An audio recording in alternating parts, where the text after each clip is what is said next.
¿Listo? Bien. Decíamos en este curso de parábolas cómo las parábolas fueron dichas en un ambiente muy particular y después ese ambiente cambió. Cambiaron los destinatarios, el ambiente geográfico, la situación política. A veces se decían a los enemigos de la buena nueva, ahora se dicen a los discípulos. Entonces, realmente las parábolas cambiaron, se tuvieron que adaptar, como les decía la vez pasada. Se tuvieron que adaptar. Hubo cambios en las parábolas. Hoy vamos a ver una parábola hermosísima, pero quiero que vean cuál es el ambiente en la que se pronunció. Jesús, con su doctrina, con sus actitudes, tenía realmente muchos enemigos, sobre todo los fariseos, algunos escribas, gente que comulgaba con la doctrina de la ley. Entonces era muy difícil aceptar la doctrina de Jesús, en concreto su actitud con los pecadores, con los perdidos. Jesús escandalizaba, sobre todo en la comunión de mesa con ellos. Tan es así que le llegaron a decir: ese come con pecadores, como para despreciarlo. Come con pecadores. Ojo. Bien. La comunión de mesa no solamente era un signo de amistad, aquí era más grande. Comunión de mesa aquí era todavía comunión ante los ojos de Dios, porque la comida empezaba con una bendición. Y yo no puedo participar mi bendición con un pecador, decían los fariseos. Tú no puedes participar. ¿Cómo es posible? Ellos son enemigos de Dios. Entonces, y Jesús participaba, no excluía a nadie, tenía comunión de mesa con los pecadores. Y tal vez en una de estas reuniones también Jesús pronunció algunas parábolas hermosísimas. Entonces la comunión de mesa era un escándalo. ¿Cómo es posible que Él tenga comunión de mesa con los perdidos y participe su bendición con los pecadores? La comunión de mesa con publicanos y pecadores no se reduce a meros acontecimientos situados en la convivencia y en la amistad, que reflejan la extraordinaria simpatía de Jesús por estas personas. Su significado es más profundo. Esas comidas son expresión de la misión y del mensaje de Jesús. Comidas anticipadas del banquete salvífico del final de los tiempos, en los cuales se representa ya ahora la comunidad de los santos. Por lo tanto, incluir a los pecadores en esta comunidad de salvación constituye la expresión más significativa de que Dios es redentor y de que Dios los quiere. ¿Ven por qué se enojaban con Jesús? Al comer con ellos, Jesús estaba como anticipando la comunión con los santos. Y como decían los fariseos, si son pecadores, tú no puedes de ninguna manera, participar tu bendición con ellos. El que Jesús los llamara a ellos y no a los justos, era aparentemente la disolución de toda ética. Era algo así como si el comportamiento moral no significara nada a los ojos de Dios. ¿Para qué sirve portarme bien? Miren, Jesús está llamando a los pecadores. Está comiendo con ellos y está anticipando con ellos como un símbolo del banquete del final de los tiempos con ellos. Entonces, ¿para qué sirve portarnos bien? El mundo ambiental en que vive Jesús basa la relación de Dios en la conducta moral del hombre. El Evangelio, al no hacer esto, conmociona los cimientos de la religión. Por eso el escándalo nace de la buena nueva. El mensaje de que Dios está interesado por los pobres, por los pecadores, de que estos están más cerca de Dios que los piadosos, provoca una protesta apasionada, principalmente de parte de los fariseos. Y Jesús se ve obligado a cada paso a responder al escándalo que el fariseo siente ante el Evangelio. Jesús respondió principalmente en forma de parábolas. Bien, entonces, era un escándalo que Jesús comiera con ellos, porque, como quien dice, les está diciendo que Dios los quiere, que Dios los ama, que no están excluidos. Y para una persona que se creía justa y que observaba meticulosamente la ley, era un escándalo terrible. ¿Por qué les dije esto? Porque una de las parábolas más hermosas que tenemos en el Evangelio, precisamente es con esta ocasión de que Jesús comía con pecadores. En esta parábola Jesús se defiende. Jesús les dice, miren, yo obro como obra Dios. Dios es el Padre bueno. Dios es el Padre bueno, que perdona al Hijo, que le hace una fiesta. Y ustedes no comulgan con esta idea de Dios. Una de las parábolas más bellas, la que llamamos del Hijo Pródigo, fue con esta ocasión. Y aquí Jesús se defiende, saca la casta. Por eso Jesús respondía a este escándalo principalmente con parábolas. Quiere decir que esta parábola tan hermosa fue dicha a los enemigos de la buena nueva, a los fariseos, y para defenderse. Y yo veo una cosa, que cuando alguien se defiende, saca la casta, saca sus convicciones más íntimas, más fuertes. Y aquí en esta parábola Jesús saca lo que piensa de Dios, lo que piensa de los fariseos, cómo su actitud no corresponde nada a la de Dios. Es en este contexto que quiero que comprendamos esta parábola tan hermosa. Vamos a leer una parte porque no vamos a alcanzarla a ver toda y poco a poquito la vamos a ver.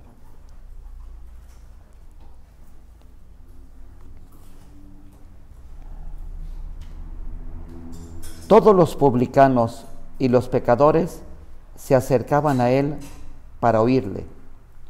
Los fariseos y los escribas murmuraban diciendo, este acoge a los pecadores y come con ellos. Entonces Jesús les dijo esta parábola. ¿Ven cuál es el contexto? Responder a ese escándalo que Jesús come con pecadores. Dijo, un hombre tenía 2 hijos. El menor de ellos dijo al padre, Padre, dame la parte de la hacienda que me corresponde. Y él les repartió la hacienda. Pocos días después, el hijo menor lo reunió todo y se marchó a un país lejano, donde malgastó su hacienda, viviendo como un libertino. Cuando se lo había gastado todo, sobrevino un hambre extrema en aquel país y comenzó a pasar necesidad. Entonces Fue y se ajustó con uno de los ciudadanos de aquel país, que le envió a sus fincas a apacentar puercos. Y deseaba llenar su vientre con las algarrobas que comían los puercos, pues nadie se las daba. Y entrando en sí mismo dijo: ¿cuántos jornaleros de mi padre tienen pan en abundancia, mientras que yo aquí me muero de hambre? Me levantaré, iré a mi padre y le diré: Padre, pequé contra el cielo y contra ti. Ya no merezco ser llamado hijo tuyo. Trátame como a uno de tus jornaleros. Y levantándose, partió hacia su padre.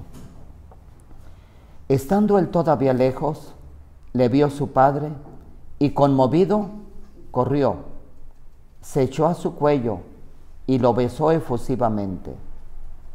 El hijo le dijo: Padre, pequé contra el cielo y contra ti. Ya no merezco ser llamado hijo tuyo. Pero el padre dijo a sus siervos: Daos prisa, traigan el mejor vestido y pónganselo. Pónganle un anillo en la mano y unas sandalias en los pies. Traigan el novillo cebado, mátenlo y comamos y celebremos una fiesta. Porque este hijo mío había muerto y ha vuelto a la vida. Se había perdido y ha sido hallado. Y comenzaron la fiesta. Hasta aquí nos paramos. Desde ahora les digo, esta es una parábola doble. De esto también les hablé la vez pasada. Toda parábola tiene un punto fuerza, un punto culminante, pudiéramos decir. Y si no le atinamos ese punto, estamos haciendo una interpretación mala de la parábola. Si Jesús la dijo por algo, hay que ver ese algo para encontrar bien el sentido. Si no, vamos a decir una cosa que está fuera de la intención de Jesús. Cuando hay doble punto culminante, como esta parábola, el punto es el segundo, el más importante. Tienen dos puntos. El segundo es el más importante. Quiere decir que aquí, la parte que no leímos, lo del hermano mayor, es la parte más importante. Jesús la dice por el hermano mayor. Bien, y a mí me da tristeza porque muchas veces en las homilías nunca se trata el hermano mayor. Nos quedamos en la fiesta. El papá, de nuevo viene el hijo, le hace una fiesta y muy contentos.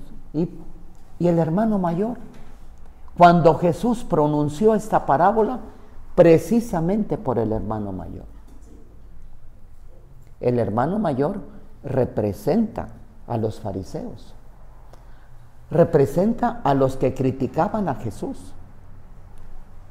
Entonces Jesús los va a pintar y les va a decir que ellos no quieren a esta figura paterna que representa a Dios. Y ellos no quieren entrar a la fiesta de la salvación, a la fiesta del perdón. Se quedó fuera el hermano, no quiso entrar a la fiesta. Entonces, esta parábola tiene dos puntos culminantes. El primero es el hijo menor que se va, que gasta todo y que regresa. El segundo punto es el hermano mayor que se enoja cuando llega, que se encara con su padre y que no quiere entrar. Bien, con estos son los tres personajes importantes. Primero, el pecador. Jesús se va a defender. ¿Por qué yo como con pecadores? Porque Dios los ama. Vean este Padre bueno. El Padre que representa a Dios y el hermano mayor que representa a los fariseos, a la gente puritana, a la gente que se enojaba con Jesús porque trataba bien a los pecadores. Tres personajes. Y Jesús no ahorra palabra para describirlos, sus sentimientos, sus actitudes. Por ejemplo, del hijo menor hasta que toque fondo. Del padre, la ternura, su corazón desbordante de amor hacia ese hijo perdido. Y el hermano mayor, que no quiere entrar, su orgullo, su cerrazón, cómo se enoja ante la figura del padre y ante su hermano perdonado. Y que rehúsa la fiesta de la salvación. No quiere entrar. Bien, son 3 personajes en los cuales Jesús se va a defender de esta crítica que le hacían sus enemigos. Bien, vamos a ir saboreando esta parábola poco a poco. Ya les dije el motivo, ya les dije los puntos culminantes, el por qué es importante, y ahora vamos a ir poco a poco viendo esta parábola. Un hombre tenía 2 hijos. El menor de ellos dijo al padre: Padre, dame la parte de herencia que me corresponde. El menor no tenía el derecho a la misma herencia que el hijo mayor. El primogénito tenía el doble. El hijo se la pide, pero la herencia solamente se daba cuando el padre moría. En vida no se daba la herencia. Yo le puedo asignar a mi hijo: mira, hijo, este campo va a ser tuyo, pero lo vas a disponer hasta que yo muera. Yo ya no lo puedo enajenar, yo ya no lo puedo vender. Es tuyo, pudiéramos decir, pero el usufructo lo tengo yo. Y cuando muera, entonces sí te doy la herencia. Si el hijo le está pidiendo la herencia al padre, para el hijo el padre murió, porque la quiere ya. No quiere esperarse hasta que muera el papá. Ya, dámela. Por lo tanto, para él el papá murió, como si estuviera muerto. Está pidiendo una cosa que no se debe de hacer, que no se debe pedir. Dame ya la parte de mi herencia. Un hijo rebelde, un hijo que exige a su padre cosas que no puede hacer el papá. Y sin embargo el papá accede, respeta la libertad, fíjense. Respeta. El hijo se quiere ir de casa. ¿Por qué se quiere ir? Para vivir libertinamente. Porque en casa el papá le estorbaba. El papá en casa le impedía al hijo que viviera de una manera libertina. Por eso se quiere ir el hijo. El papá respeta. Y en eso nos está diciendo cómo Dios nos respeta. Respeta la libertad del hombre. Si tú quieres vivir libertinamente, si te quieres ir de casa, Dios no cierra la puerta, no pone candados. Eres libre. Dios respeta la libertad. Nos ha hecho grandes. El mismo Dios, Cristo mismo dice: estoy a la puerta y toco. Y si le abres, pasa. Si no le abres, no pasa. Vean cómo Dios respeta la libertad de uno. La grandeza del hombre, fíjense. Era muy normal y la gente entendió perfectamente esta parábola, porque dadas las condiciones precarias, económicas de Israel, de Palestina, mucha gente se iba fuera a buscar condiciones mejores de vida. Mucha gente se iba. De hecho, en Palestina había poca gente. En cambio, fuera había mucha gente. Quiere decir que la gente entendió que este hijo se quería ir, ¿verdad?, allá. Emigrar. Mucha gente se iba. El hijo se iba no tanto a trabajar, sino a gozar una cuantiosa fortuna. Bien, el hijo se fue y malgastó todo. Jesús dice, de una manera libertina.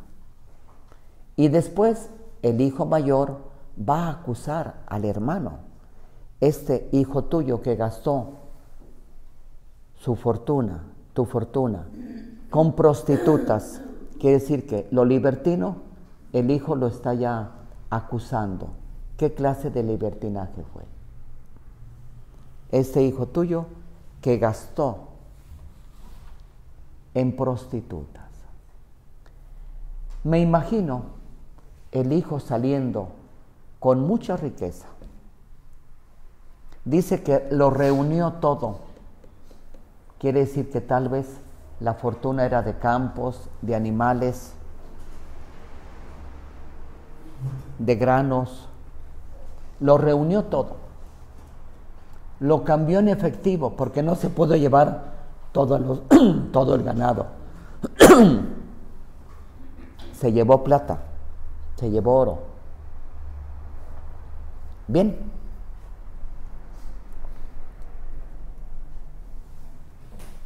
Pronto fracasó el muchacho. Pronto. A tal punto que tuvo que pedir trabajo. Quiere decir que no estaba trabajando. Y tuvo que pedir trabajo porque no solo se le acabó el dinero, sino que hubo un hambre en aquel país. Y se apalabró con un hombre pagano para cuidar puercos. Para nosotros, en nuestra cultura, no nos dice nada el que alguien cuide cerdos. Para esa cultura, cuidar cerdos era lo peor que podía hacer un hombre. En primer lugar, porque el cerdo era un animal prohibido. Prohibido. Y además, estabas colaborando para que la gente pecara.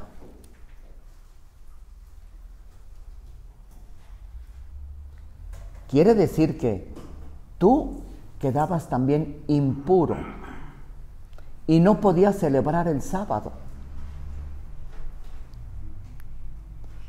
Quiere decir que yo me imagino cuando Jesús dijo que se ajustó con un hombre para cuidar cerdos, yo pienso que la gente tembló. Dijo, pobre muchacho, ¿hasta dónde cayó? Lo último. No podemos pensar en otra miseria más grande, en otra humillación más profunda. Hasta cuidar puercos. Y peor tantito, tenía hambre y los puercos comían bien. Él no le daban ni siquiera la comida de los puercos. Quiere decir que su situación era abajo de los cerdos. Los cerdos comían bien y él no comía.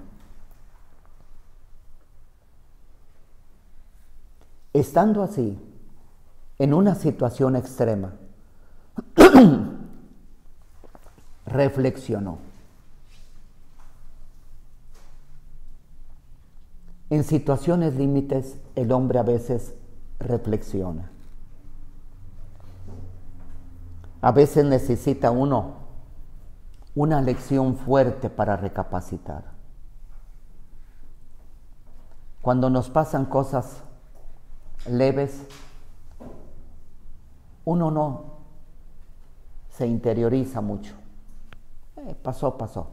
Pero ya cuando es una cosa muy, muy seria, entonces sí pensamos, sí reflexionamos. Con esto yo les dije que Jesús no escatima, no ahorra ninguna palabra para decirnos la situación de un pecador. Nos está pintando un pecador tal cual, tocando fondo. Pues bien, pensó en sí. Dice aquí la palabra, entrando en sí mismo. Dicen los exégetas que esto es el arrepentimiento, porque el arrepentimiento eso es, centrarse de vuelta. Cuando uno anda en pecado no anda fuera, como quien dice. Se centró y comenzó a pensar, movido por el hambre.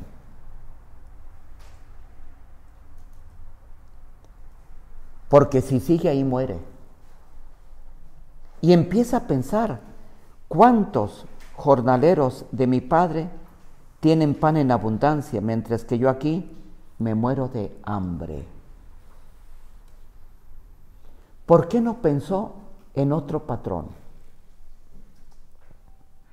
¿Por qué tuvo que pensar en los jornaleros de su padre? Lo que él tenía necesidad era de trabajo para comer. Y había muchos patrones. ¿Por qué precisamente pensó en su padre? ¿Cuántos jornaleros en la casa de mi padre? También por esto pensamos que le dio una buena herencia. Tenía muchos criados. Y también cuando llega, le dijo a sus siervos y hace un fiestononón y todo. Y reuniendo todo lo que tenía se fue. Todos esos datos nos están diciendo que era un señor rico. Pónganle anillo, pónganle sandalias, todo eso. Quiere decir que era un hombre muy rico. Pues bien,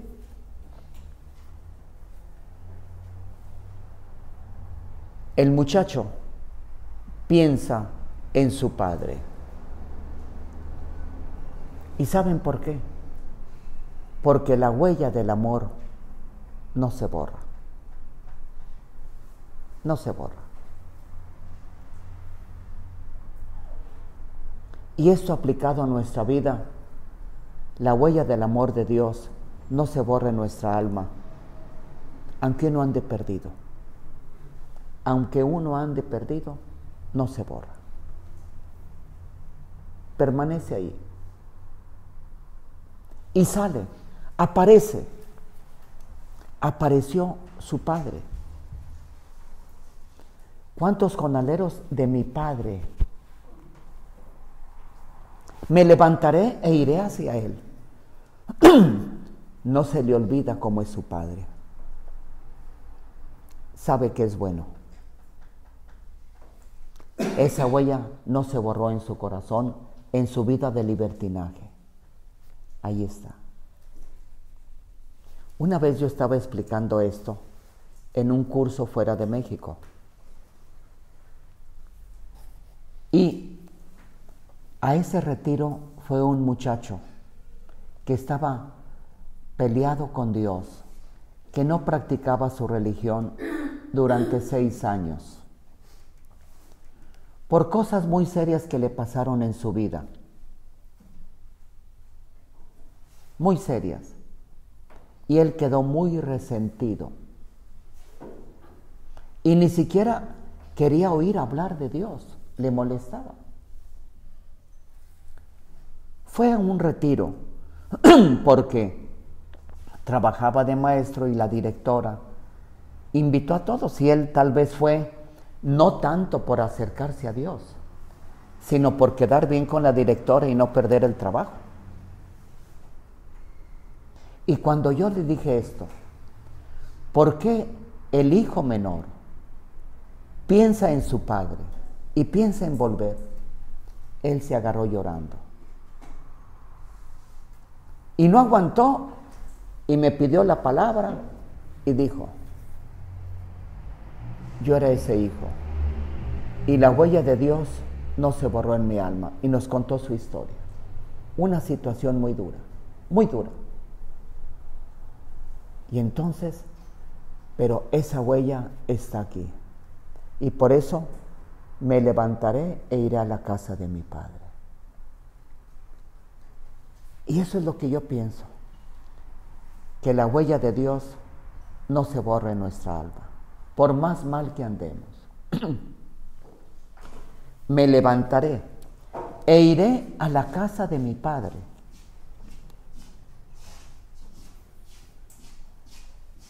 Y le diré, Padre, pequé contra el cielo y contra ti. Ya no merezco ser llamado hijo tuyo. Trátame como a uno de tus jornaleros. En primer lugar, se levanta rápido, porque si sigue ahí muere. Tiene hambre, mucha hambre. Me levantaré. La conversión, me levantaré. E iré a la casa de mi Padre. El pecado es exactamente lo contrario, alejarse de la casa del Padre. La conversión es volver a la casa del Padre. Y la conversión tiene que ser rápida, porque si sigue ahí muere. Y es lo que Jesús nos dijo tantas veces, en parábolas, ¿verdad? No tienes el vestido de fiesta, póntelo. ¿Cuándo? Hoy, si no te sacan del banquete. La conversión es rápida. Me levantaré. ¿Cuándo? Ahora mismo. No puedo esperar. La conversión no espera. ¿No tiene aceite tu lámpara? Ponle. Si no, van a cerrar la puerta y no vas a entrar al banquete. ¿Verdad? ¿Ves a tu enemigo en la plaza? Ponte de acuerdo. Si no, después te va a mandar al juez y a la cárcel. Ahora. Jesús me está diciendo que la conversión urge. Por un lado, me pintó al pecador. Y no le faltó nada para decirme que tocó fondo. Pero también ahora me dice la conversión. El muchacho se levanta y se va a la casa del Padre. El volver no es fácil, porque el muchacho sabe que pecó contra el cielo y contra el papá, que denigró la familia en la aldea, que toda la familia sufrió por su culpa. Pecó contra Dios, contra el papá. Tiene que ir a pedir perdón. Pero él piensa en la justicia conmutativa, como se pensaba los fariseos. Ya me dio el Padre mi herencia, ya. Que me admita como uno de sus jornaleros. Yo ya no puedo pedir que me trate como hijo. A mí ya me dieron la herencia. Yo ya la malgasté. Bueno, que al menos me admita para trabajar ahí. Y se levanta y va. Yo sé que no es fácil volver. Reconocer, pedir perdón y asumir las consecuencias. Bueno, si me da trabajo, bueno, ya es bueno. No voy a solicitar más cosas. Me consuelo con que me dé trabajo. Que me perdone. Pero yo no puedo exigirle ya parte de herencia, que no. Que me trate como hijo. Ya perdí mis derechos. Así pensaba la moral farisaica.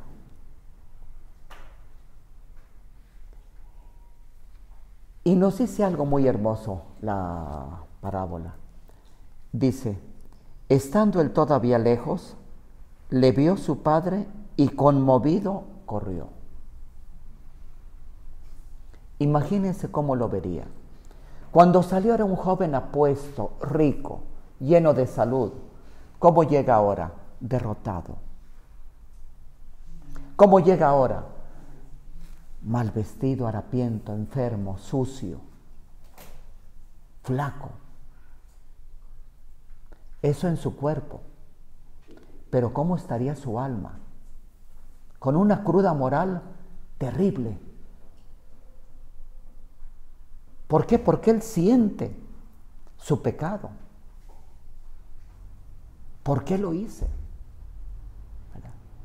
Está arrepentido. Tiene una carga moral muy fuerte. Pues bien, y el papá, al verlo, conmovido, fíjense, conmovido.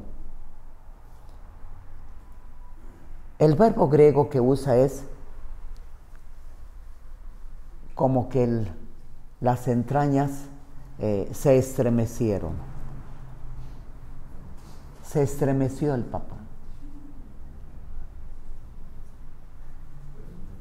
Se estremeció. Conmovido. Corrió. Me van a decir ustedes, ¿por qué corrió? Pues ya no aguantaba las ganas de verlo. Ya no aguantaba. Es cierto. Pero yo también pienso algo, que los últimos pasos son los más difíciles. Sí, tú estás decidido, voy a ir, ya cuando vas llegando, ¿qué me va a pasar? ¿Me va a recibir? ¿Qué pecado tan grande hice? Y como que me quiero arrepentir, los pasos son más lentos, las dudas vienen. El papá corre y con eso le quita estos últimos pasos difíciles, los últimos, se los quita. El papá corre y es desacostumbrado que un hombre grande corra. Va contra su dignidad que corra un hombre grande. Conmovido, corrió. Lo abrazó, se le echó al cuello y lo besó profundamente. Lo abrazó y lo besó. Van 4 cosas.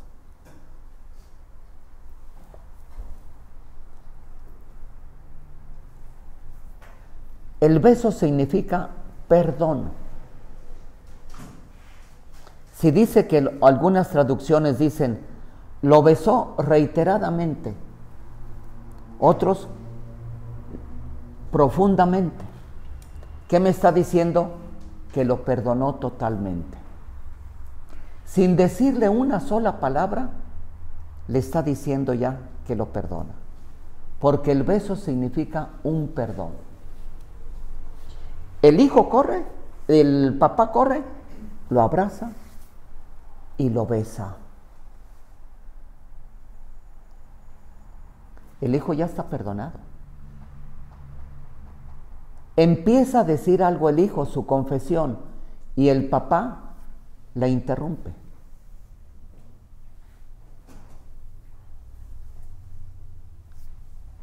Si vienes, creo que quieres estar aquí, hijo. Y más grande que tu estado, triste como vienes, es mi amor por ti.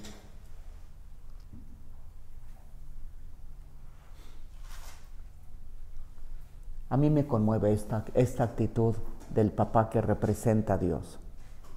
Me conmueve. El papá corre, se conmociona, lo abraza y lo besa. Le interrumpe 5 cosas. Le interrumpe su confesión. ¿Por qué? Porque ¿cómo le va a decir, ya no merezco ser hijo tuyo, trátame como el último de tus jornadas? Decirle eso al papá era como una ofensa. Tú eres mi hijo, no digas eso. Le interrumpe también eso.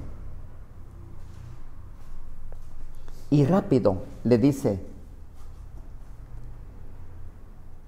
pero el padre dijo a sus siervos, prisa, dense prisa. Quiere restablecer pronto a su hijo. Seguro lo vio tan acabado, en qué condiciones y todo, que rápido. Traigan el mejor vestido y pónganse. Sobre esto se ha hablado mucho. Unos comentaristas dicen que el vestido significaba una condecoración. Una condecoración. Como quien dice, lo va a condecorar, lo va a premiar el vestido. Otros se van más bien como el símbolo, el vestido, el mejor vestido, la vestidura nueva, como el símbolo de su personalidad nueva, de su estado nuevo que va a tener. Porque el vestido caracteriza a la persona.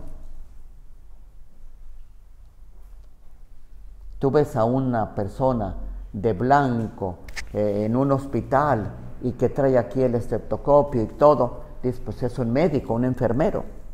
El vestido, ves a uno vestido de militar con su gorrita y todo, miren, eso es un militar. Estás en el aeropuerto y ves a un hombre con cachucha y allá es el capitán del vuelo, mira, trae su vestido. El vestido califica. Quiere decir que si le ponen el mejor vestido, no el vestido cualquiera, fíjense, el mejor vestido. ¿Cuál sería el mejor vestido? El mejor vestido es el del papá. Quiere decir que el papá le dice, póngale mi vestido, el mejor que yo tenga. El vestido mejor es el del padre. ¿Y eso qué significa? Simbólicamente es algo muy grande. Vistan a mi hijo con mi vestido como yo visto, lo que yo represento, mi mejor vestido, y lo que representa es el amor, la ternura, la misericordia. El hijo se vistió de la misericordia del Padre, del amor del Padre. El mejor vestido. Y de esta manera el hijo se parece al Padre también, el Padre de la misericordia. Porque está vestido como el papá, con su mejor vestido. Yo cuando leí esto, me emocioné de veras, porque eso es la conversión y esa es la acogida del Padre. El mejor vestido. Pónganle anillo. El anillo, según los recientes descubrimientos arqueológicos, el anillo no era solamente como un lujo que va a traer el muchacho. Ah, mira, pues me ponen un buen vestido, pues hacen falta las joyas, ¿verdad? No, aquí no se trata de lujos. El anillo era con lo que sellaban en una como goma los documentos, ahí dejaban el sello.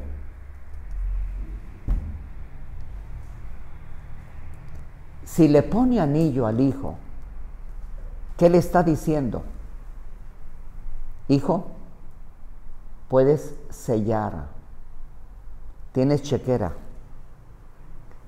entras como hijo y tienes todo, hijo. No has perdido ningún derecho, hijo. tienes el anillo. Y también vamos a ver la broncononona del hermano mayor, porque pues, recuerden que ya había repartido. Y ahora de vuelta. Es que el papá, que representa a Dios, no sabe matemáticas. Y qué bueno que Dios no sabe matemáticas. No se basa por una ley. La ley grande de Dios es el amor, la misericordia. Puedes sellar, hijo. Tienes tú el anillo, sandalias, iba descalzo. Las sandalias, ¿qué significaban?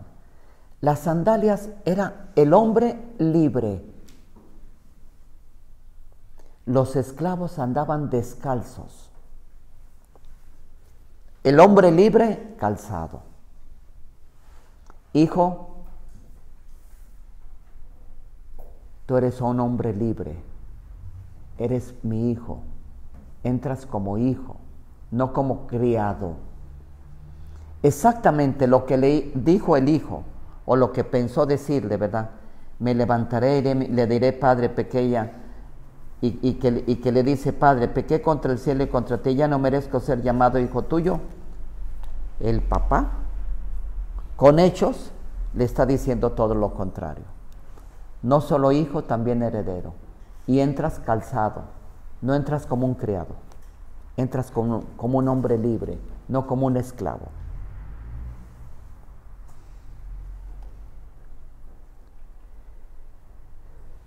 Fíjense que estos criados están al servicio de la misericordia del Padre. Le están ayudando al papá a tener esa gran misericordia con su hijo. Son criados buenos. Pónganle el vestido, tráiganle sandalias, esto, hagan la fiesta. Todo lo que el papá quiere hacer para rehabilitar al hijo, todo, absolutamente todo, lo hace a través de unos criados que están al servicio de la misericordia. Criados buenos. Les voy a decir porque va a haber un criado malo, que es el que va a alebrestar al hermano mayor. Mira tu papá lo que hizo, mira, le mató el becerro gordo, mira nomás. Y más que mitotero, amarranavajas, como decimos. ¿Verdad? Quiere decir que hay un criado que no estuvo al servicio de la misericordia, que no comulgó con el Padre y que va con el hijo a meterle ideas y otros al servicio de la misericordia. Pronto, traigan el becerro, el gordo, no cualquier becerro. Con esto nos está diciendo la calidad de fiesta que va a haber. El becerro cebado. Una fiesta grande. Se comía carne en raras ocasiones. Esa va a ser una fiesta grande. El becerro gordo. Y vamos a hacer fiesta. También que venga la aldea. Porque también la aldea se tiene que dar cuenta de que mi hijo está rehabilitado. Si también con esto ofendió a la aldea, con esta fiesta, el hijo vuelve y de vuelta es reconocido con los vecinos como mi hijo y con los signos que trae el hijo. El vestido, el anillo y las sandalias. Fíjense qué hermoso. Que ahora el pueblo también lo rehabilite. Que no quede manchado. Porque una falta que uno hace también tiene repercusiones en los demás, en la fama y todo. También en eso quiere el papá, que se rehabilite el hijo ante los demás. Y comienza la fiesta. La fiesta era con cantos, danzas, comida. Es expresión de una profunda y grandísima alegría que tiene el papá. Porque uno se alegra cuando recupera algo que había perdido. Antes ya Jesús había puesto unas comparaciones. Un pastor pierde una oveja y la halla, le da gusto. Hace fiesta con sus amigos. Vengan, miren, perdí la oveja, ya la hallé. Comparte su gozo. También una mujer que pierde una moneda, la encuentra, le da mucho gusto. Ahora imagínense la alegría tan grande porque no perdió ni una moneda, ni perdió una oveja, perdió un hijo y lo ha recuperado. Imagínense la alegría tan grande. ¿Por qué? Porque grande fue el dolor. Yo lo comparo esto como cuando secuestran a una persona. Imagínense, el hijo tiene ya una semana perdida, una semana de calvario para sus papás, y de repente llega un día, lo liberaron o se escapó con algo. La alegría es inmensa porque recuperan algo valiosísimo como es un hijo. Y la fiesta grande se nos habla del papá, del muchacho. Ya ni se acuerda aquí Jesús nos está hablando del papá. El papá es el que anda loco. Hagamos una fiesta grande porque este hijo mío había muerto y ha vuelto a la vida. Quiere decir que la conversión se parece a un volver a la vida. El pecador está muerto y cuando vuelve, ha vuelto a la vida. Se había perdido y ha sido hallado. La alegría del papá. Y esa es la conversión, la alegría de Dios. La alegría de tener un Padre tan bueno, tan misericordioso. Hay varias cosas. Primero, no solo le perdonó, sino lo rehabilitó totalmente. ¿Por qué piensan ustedes que el papá lo vio, corrió, lo abrazó, lo besó, se estremeció, interrumpió su confesión, le puso su mejor vestido, le puso el anillo, lo calzó, mató el becerro cebado y andaba diciendo la causa de su alegría? Recuperé a mi hijo. ¿Por qué piensan que hubo tantos signos? Bastaría con uno. Mi hijo ya regresó, hijo, qué bueno, sí. No, ¿por qué todo eso? Uno tras otro, y no se acababa. ¿Por qué piensan ustedes? Por eso de las matemáticas, o sea, tú vas a dar cualquier cosa o el hijo pide perdón y puedo ofrecer mi trabajo, pero Dios nos deja ganar en generosidad y es la matemática que habíamos hecho hace 8 días. Yo te doy, tú me das y más los intereses, aquí te dan los cuadrados, entonces es romper con esa parte. Rompe con eso. No hay límite para el papá. ¿Qué más? Humanamente, ¿por qué piensan ustedes que el papá le da tantos signos? Sí, desborda su misericordia, su amor, que no hay límite, que no tiene matemáticas. Pero ¿por qué lo hace? Estaba muerto y se lo recuperó. Lo recuperó bien. ¿Qué más?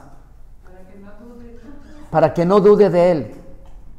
El hijo con tanta cruda moral y tanto problema, y para poder resarcir ese daño tiene que haber una constancia de amor que te quite de ese, o sea, quítate ese costal porque solo no vas a poder. ¿Alguien más? Que no creemos que ya nos perdonó, entonces. Muy bien, muy bien.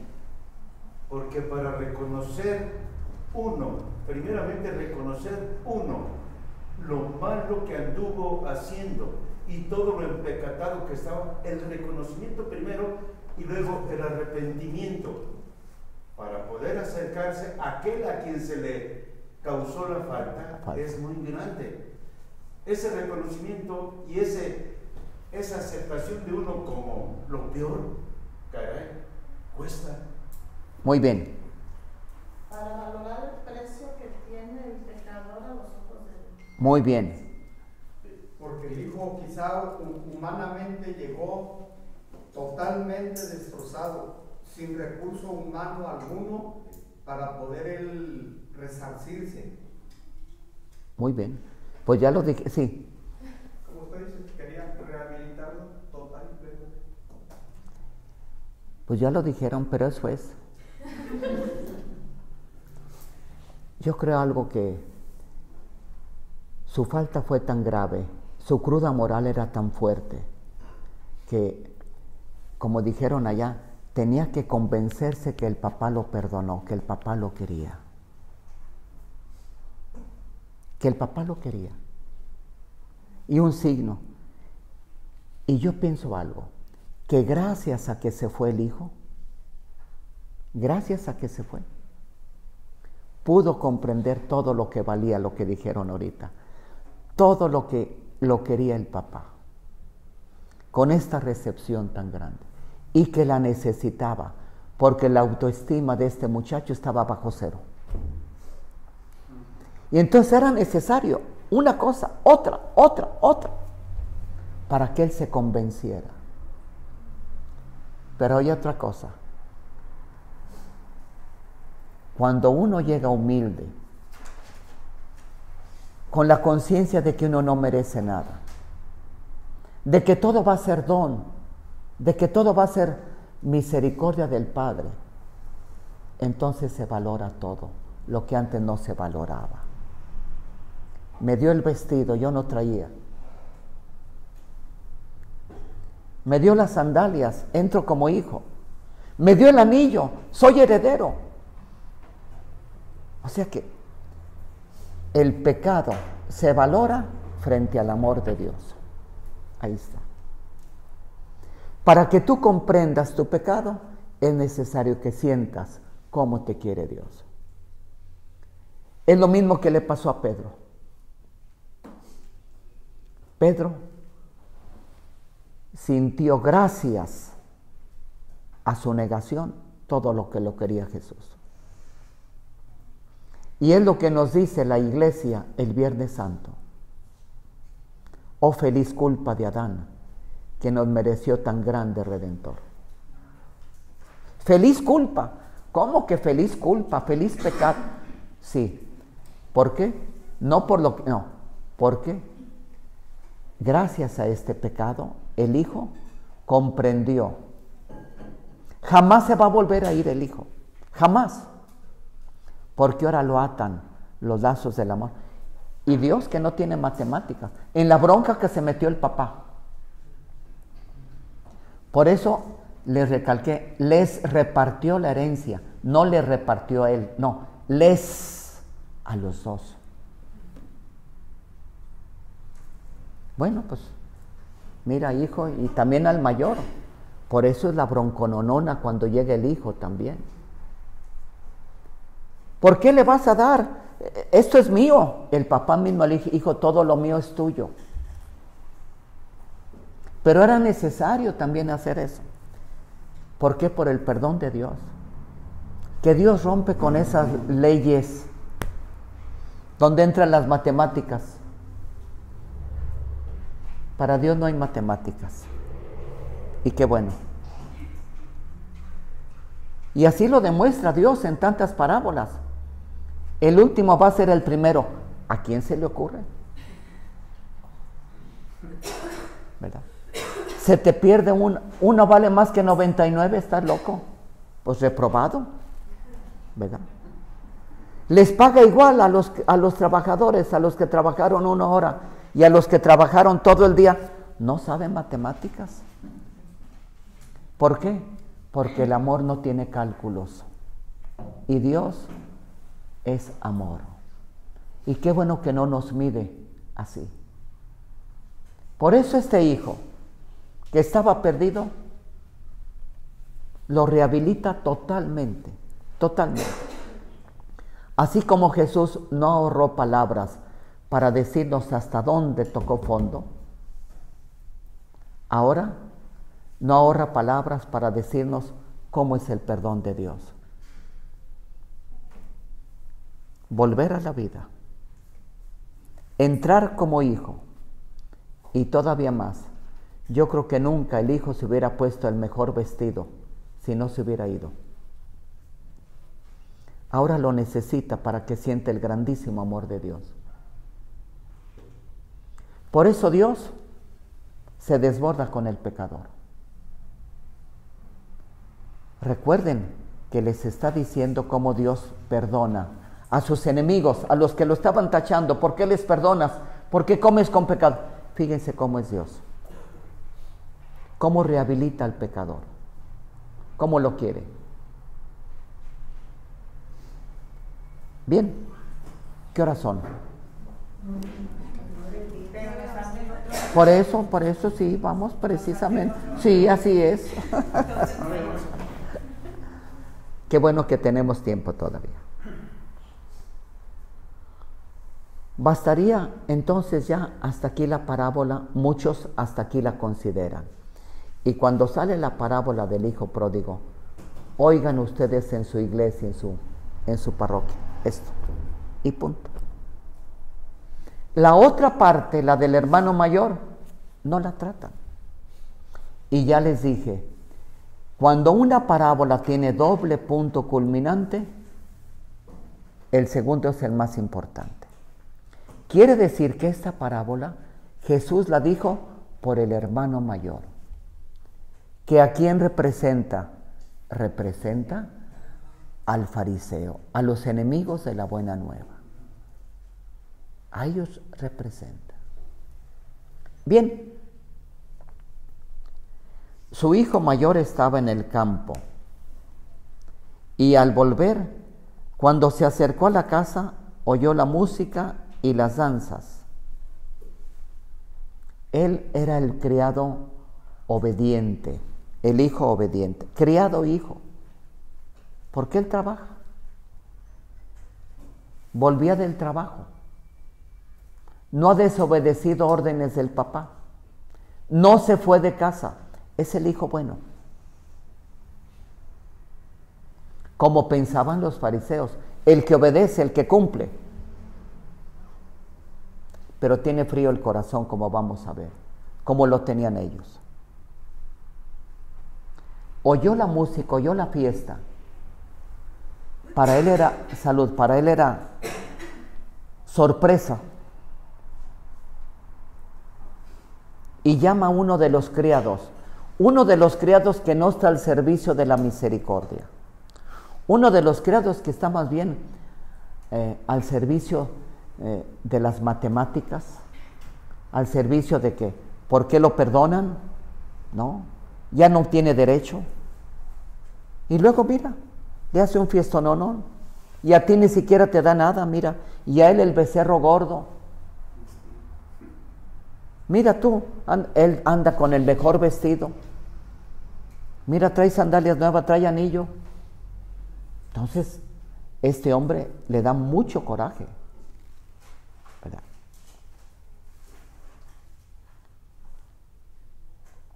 Y él le dijo, ha vuelto tu hermano, y tu padre ha matado el novillo gordo, porque le ha recobrado sano. Él se irritó y no quería entrar. Era la actitud de los que eran enemigos de Jesús. Se enojan porque Dios perdona, porque ese es el Dios que predica Jesús. ¿Por qué es lo que hace Jesús al comer con ellos? Les está diciendo que Dios los quiere, que Dios los admite a su mesa. Y ellos se enojan. Está hablando Jesús realmente de las actitudes del hermano mayor, tal cual. Salió su padre y le rogaba, porque el padre quiere que sus 2 hijos estén ahí, que los 2 hijos estén ahí. Será la alegría del papá verlos a los 2.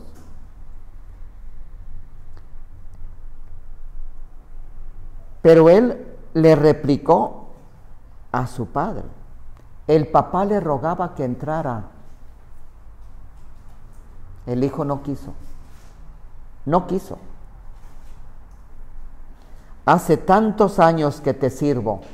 ¿Por qué? Porque el hijo mayor es, más que hijo, es siervo, criado.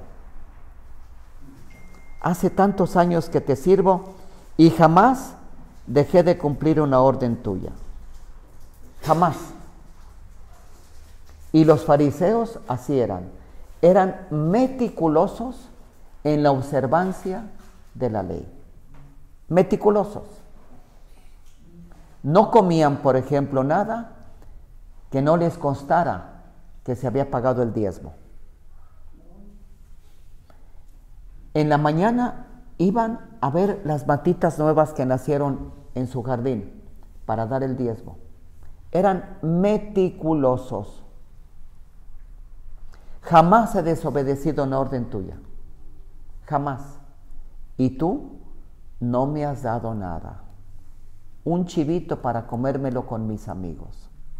No me has dado nada. Quiere decir que el hermano mayor tiene un alma de siervo,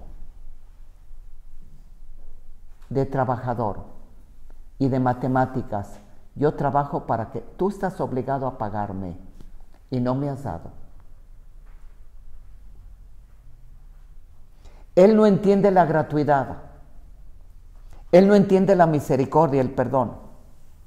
Los fariseos odiaban sin remisión al pecador. No los admitían en banquetes, ni siquiera en banquetes funerarios. Quiere decir que este hombre espera que el papá el que se ha portado mal es el papá. El que se ha portado mal es el papá. Yo te sirvo y tú no me das nada. Tú no me das nada. Un chivito para comerlo con mis amigos. Fíjense, también esto es importante. Un chivo para comérmelo con mis amigos, no contigo, papá. Eso es grave. Maestro Toño. Tengo una duda. ¿No que ya le había repartido los bienes a los 2? Sí. Sí, pero no podían disponer de ellos. Podían disponer de ellos hasta que el papá muriera. Ah, pero como el otro para que había muerto. Ya estaba escrito el testamento, pero todavía no se reclamaba. Es decir, el papá dice, mira, hijo, esto es tuyo, pero yo lo estoy disfrutando. Cuando muera, tú ya el usufructo ya va a ser tuyo. Pero aquí el papá rompe con todas las reglas. También por eso se enoja el hijo mayor. El papá le dice, hijo, todo lo mío es tuyo. Sí, era de él. ¿Por qué te enojas? Pero el papá metió ya la discordia para esta alma. ¿Por qué? Porque le hace una fiesta. Claro, el usufructo es del papá. El papá sabe lo que puede. Él tiene derecho a gastar en lo que quiera. Pero el hijo mayor no quiere. Le rogaba que entrara, fíjense, el papá. Y no quiso entrar a la fiesta de la salvación. No solo le reclama al papá, te has portado mal, sino también acusa al hermano. Porque el fariseo también acusaba a los pecadores. Porque ellos se creían limpios, sanos, santos, y veían. Recuerden al fariseo cuando está en el templo, cómo acusa al publicano. Ese hombre, él sí, mira, él. En cambio yo no soy como ese, mira. Yo en cambio hago obras buenas, yo esto, yo lo otro. Y acusa a su hermano. Y ahora ha venido ese hijo tuyo, no dice mi hermano, ese hijo tuyo, que ha devorado tu hacienda, la ha devorado, la ha malgastado, la ha tirado. Lo que tú ganaste con tanto trabajo, ese hijo lo tiró. Le está calentando la cabeza al papá también. Con prostitutas, así lo ha devorado. Y para él, si le has matado, como para premiarle por todo lo que hizo, a él sí le matas el becerro gordo. Te has portado mal. Te has portado mal. A mí, que soy bueno, a mí, que te obedezco, que no he desobedecido nada, ni siquiera un chivito. Y a él, que devoró tu hacienda, que se portó mal, el becerro gordo. Realmente, para una piedad farisaica, tiene razón el hermano mayor, ¿verdad? Porque Dios premia al que lo obedece, según ellos, y Dios castiga al que lo ofende. Y aquí, en vez de castigar al que lo ofendió, lo premia. Y al que se portó bien, lo baja. Según la piedad de ellos. ¿Qué más podemos decir de este hermano? Este hermano se quedó fuera. Y la alegría tan grande que sintió el papá no fue plena, porque un hijo no quiso entrar. Porque un hijo se enojó con lo más grande que tiene el papá, que es el amor, la misericordia. Porque los fariseos no creían en la misericordia de Dios ni en el perdón de Dios. Es cierto, si un pecador se arrepiente y después de mucho tiempo da muestras y signos de arrepentimiento y devuelve todo lo que ha robado y todo, bueno, pero que se ha rehabilitado con esta generosidad tan grande del Padre, nunca. Sí. Estamos hablando que se podría rehabilitar por méritos propios, no tanto por la misericordia. Como la piedad farisaica, ¿verdad? Entonces, el hijo no quiso entrar. Y Jesús ahí para la parábola. No quiso entrar, le rogaba. Y ahí se quedó el hijo. Este hijo, en primer lugar, representa a los enemigos de la buena nueva de Jesús. Tal vez sacerdotes, escribas y sobre todo los fariseos. A escribas, sacerdotes y fariseos, que eran los enemigos de la buena nueva de Jesús. Y curiosamente, hay un denominador común, que las tres clases de personas se dedican a las cosas de Dios. Lo que quiere decir que la conversión es más difícil para las personas que se creen buenas, que para el pecador hundido que toca fondo, y que gracias a que tocó fondo, a que el hijo, si sigue ahí, iba a morir, se arrepiente y encuentra la misericordia de Dios. En cambio, el hombre que confía en sus méritos, el hombre que se cree bueno, el hombre que desprecia a Dios porque perdona, que no quiere juntarse con los pecadores, sino que los acusa, ese hijo mayor, no entra a la fiesta, porque es la fiesta del perdón y de la misericordia. Y ellos están lejos de esto. Ellos están lejos de esto. Es una parábola muy fuerte esta, El fariseo se cree bueno, el muchacho se creía bueno, por sus méritos, por su obediencia, pero no tenía amor. Y eso era lo que hacían los fariseos. Los fariseos cumplían esto y lo otro, y hasta ponían de más, pero sin amor. como esclavos. Hace tanto tiempo que te sirvo y tú no me das nada. ¿Verdad? Ellos no saben la misericordia. No saben. Padre, una pregunta. Madre mencionó que era un lenguaje como una indirecta. ¿Los fariseos captaban ese mensaje? Claro, se enojaban. Por eso lo mataron. Y había otras parábolas todavía, pues no eran indirectas, tiene la fuerza de la parábola es envolver, recuerda. Y precisamente, ya más claro ya no podía decir, le está diciendo las actitudes de este hombre. Porque así se creían los fariseos, buenos, santos, con méritos. Para ellos no había misericordia, había ley y había esto, había el otro. Y sobre todo una cosa, el hijo mayor, sin irse de casa, estaba más lejos del amor del padre que el hijo que se fue. Porque el hijo viviendo ahí, nunca sintió la cercanía y el amor del padre. Él era un siervo. Y por eso la conversión es cambiar de siervo a hijo. La conversión es sentir la misericordia y dejarse envolver por la misericordia y el amor del Padre. Dejar que te besen, que te abracen. Sentir el amor de Dios, y eso es lo que te va a ayudar para jamás volverte a ir. Entrar en el gozo de Dios, eso es la conversión. Marcial.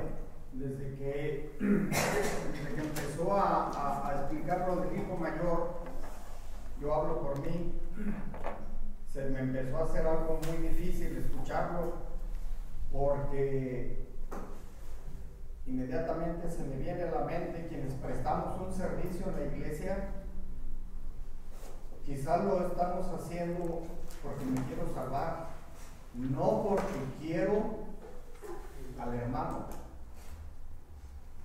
o presto un servicio no porque lo quiero, no porque veo la necesidad, sino porque tengo una mentalidad retributiva.